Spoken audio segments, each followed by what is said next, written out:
اهلا بيكم. انا حابب ان انا اكمل الموضوع اللي اتكلمنا عليه امبارح، اللي هو موضوع الست اللي هي طلعت على المقابر، تقول لاولادها ابوكم مات وقولوا الله يجحمه. في بعض المواقع جابت الرد بتاع الراجل اللي هو جوزها، وبعض التسجيلات احد البلوجر جاب التسجيلات اللي بينه وبين مراته يعني او طليقته. ده نموذج انا هتكلم عليه، وفي نفس الوقت هكلمكم على النماذج من الستات المصرية الأصيلة. يعني نتكلم على النماذج السيئة دي على اساس ان مفيش ناس تفكر ان احنا واخدين يعني حاجة ضد الست المصرية. لا، الست المصرية لها كل التقدير والاحترام، ولكن احنا بنحارب النماذج اللي هم محرضين من النسويات او الجماعات النسويه اللي هي بتحرض على الست ضد الراجل، وبالتالي زاد عدد حالات الطلاق والخلع. الموضوع باختصار، وعلى فكره الموضوع ده معاناه لناس كتيره جدا عايشين في الخارج وخاصه في الخليج. يعني ان الاب بيكون عود مراته او اولاده على مستوى معيشه معين، وبعدين بيحصل مثلا ضروب في العمل، زي مثلا ايام كورونا، او زي مثلا الحرب اللي حصلت ما بين ايران والخليج. الحرب الاخيره طبعا اثرت بالسلب على مستوى العالم، سواء في ارتفاع الاسعار، سواء في ناس فقدت وظائفها بشكل كبير خلال الفتره اللي فاتت في الخليج بصفه عامه يعني. ولكن للاسف بعض الستات ما بيراعوش الظروف، ان الحياه زي ما في حلو في وحش، والست المصريه الاصيله بتقف جنب جوزها. وزي ما بيقولوا المثل، يعرف او تعرف المراه عند فقر زوجها، ويعرف الرجل عند مرض زوجته، ويعرف الاخوه عند الميراث، توزيع الميراث يعني. فبيكون الراجل بيصرف ومستوى عالي، ولكن حصل له دروب، هي عايزه نفس المصروف اللي كان بيصرفه عليها، يعني نفس المصروف. فهو الراجل تقريبا قعد 6 شهور 7 شهور وبعت لها نفقه اللي هي 15,000 جنيه، هي عايزه 40,000 جنيه. 40,000 جنيه، تخيلوا. وده حصل من حالات، فبتبقى طلعته عن شعوره، طلعته عن شعوره. اعتبروني انا مت، اعتبروا عيالي ماتوا. خروج يعني بيتخرجوا أسوأ ما فيه. وده حصل لناس كثيرة أنا عارفهم، يعني حصل بنفس العقلية ونفس الموضوع. لا، تبعت لي المصروف زي ما هو، فلوسي وفلوس عيالي ما يتأخروش جنيه. أيام كورونا وناس كثيرة. أنا ماليش دعوة، ماليش فيه، أنا ماليش فيه. تحس إن هم عايزين الراجل يطلع يسرق. أعرف قصة، واحد كان مهندس ديكور، ويعني الشاهد من حد قريب من الست دي، يعني جار راجل ومعايش ولاده في مدارس انترناشونال، ويعني اللي حكى لي حاجه يعني قريب، اللي هو الست اللي عملت المشكله مع جوزها ضغطت عليه نفسيا عليه، ومعهوش، وكانت وضع صعب جدا في فتره كورونا. لا، انا عايزه المدارس الانترناشونال، وعايزه ضغطته لحد ما الراجل جاله جلطه ومات. فاحنا المغتربين في مصاريف اقامه، في مصاريف سكن، في كذا.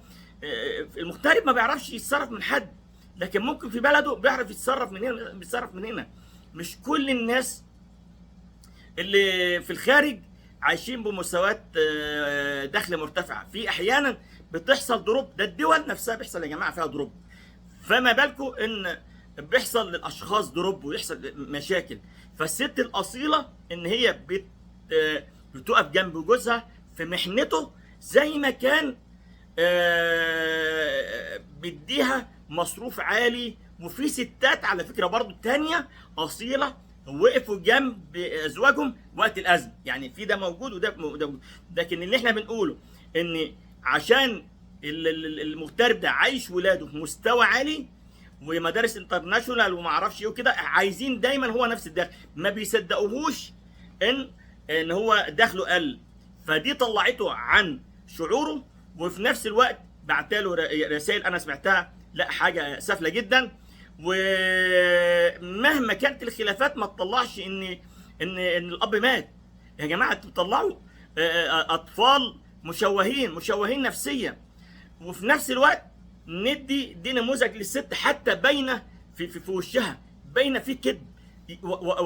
زي ما بيقولوا لما بتطلع تبكي عيون او دموع التماسيح ما حدش مصدقها. نفس الشيء واحده طالعه لايف بتشتم طليقها عشان بتطلع بشكل مش كويس، و عاوزه تعمل لايفات بشكل خارج، تقول له انا بطلع اقول لايفات، يلا انت قاعد تعمل لي عشان بتعمل لي ريبورتات وبلاغات على عايز تعمل ده، انا بطلع اصرف على عيالك منها. وهو ممكن يا عيني يكون بيصرف، بس احيانا بيكذبوا وما يعرفوش الاب ان هو بيدفع. وفي بعض الناس تانية بتبقى تبعت لعيالها وهي مخبيه على اولادها ان هو بيدفع، بتخبيه، هي بتحاول تشوه صوره الاب. دايما في محاوله لتشويه صوره الاب. ده المحاوله لتدمير الاسره المصريه خلال الفتره اللي فاتت من خلال الجمعيات النسويه. وفي نماذج للست المصريه الاصيله. لما شفنا، انا نزلت على صفحتي الست اللي بتقول انا جوزي بيجي وبقف جنبه وطول النهار شغال وبغسل له رجله. في نماذج كويسه، حتى المذيعه قاعده مش مصدقه. وشفنا الست اللي هي مرات عم صلاح، اللي هي زوج او والد الباحثه شيماء صلاح. والدتها بتشكر والدتها، عندها 8 بنات ما شاء الله، كلهم دكاتره ما شاء الله، ولا حول ولا قوه الا ربنا يحفظهم. 8 بنات وولد. الراجل عامل معمار، يعني عامل بسيط. مين اللي بيربي؟ مين اللي يعني ابوكوا بيتعب يا اولاد، ابوكوا لازم تذاكروا، لازم تعملوا. وزي ما بيقول المثل، لو كان الراجل بحر ومهما ياخد فلوس، الست هي الايه؟ هي الجسر، هي اللي بتحافظ على امواله، وهي اللي بتنميه. ممكن تكون الراجل بيشتغل بفلوس كتير ودايما حاسس ان هو مقصر، دايما تحسسه ان هو مقصر. لا، فلان احنا عايشين عادي زينا زي الناس، احنا اقل من الناس كمان. وفي ست تقول لا، ده انت ده ابوكوا ده بركه، ده ابوكوا ده بيتعب، بتعلي قيمه الاب. فالولاد بيذاكروا، وفي ناس بسطاء جدا مطلعوا اولادهم دكاتره ومهندسين ومعلمين وقضاه وحاجات كبيره جدا. دي الام المصريه الاصيله، النموذج اللي هي مرات عم صلاح. وما شاء الله، لان وراه حد، ده وراء كل عظيم امراه. ده نموذج للمرأة المصرية الأصيلة، ده اللي احنا بنتكلم عليها. وزي ما كنا بنقول زمان ان كان في ناس من الخليج بينزلوا يتزوجوا من المصريات، لانها بتعرف تربي وبتعرف تطلع عيال كويسين وبتخلف. زي مثلا البلوجر سعد القحطاني اللي والدته اسمها نهلة من يومين او توفت امبارح، وبقول ماتت نهلة الجميلة او نهلة الطيبة خالص العزاء له. دي ام مصرية، امي المصرية نهلة. وسعد القحطاني معروف بلوجر دايما بيتكلم باللهجة المصرية، واحنا بنبلغه خالص العزاء، وربنا يرحمها ويجعل مثواها الجنة. ده اللي احنا بنتكلم عليه، ان في نماذج كويسة وفي نماذج سيئة. ولذلك احنا دورنا ان احنا في مرحلة الوعي، لانهم ما قدروش علينا بالحروب، فبيحاولوا يشوهوا فكر المرأة المصرية. لان الشاعر احمد عرابي قال ايه؟ الام مدرسة اذا اعددتها اعددت شعبا طيب الاعراقي. هي دي اللي اتعلمناه يا جماعة. لكن لما تلاقي النهاردة الاعلام بيطلع وبعض الحيزبونات والمطلقات هم اللي بيطلعوا يحرضوا الست المصرية، هيطلع علينا جيل مشوه، مش وجيل انه يطلع لنا اطفال، وجيل مشوه، وجيل يعني. انا سمعت واحده بتقول انا طلعت من احد الجمعيات النسويه لان حسيت ان بعد 10 سنين فيه تدمير للاسره المصريه.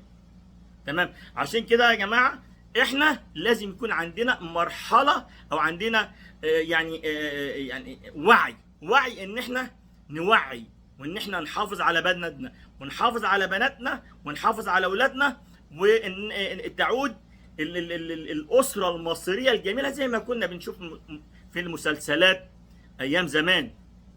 ربنا يحفظ بلدنا، وده دورنا ان احنا يعني لان مصر هي حائط الصد لكل الدول العربيه والاسلاميه.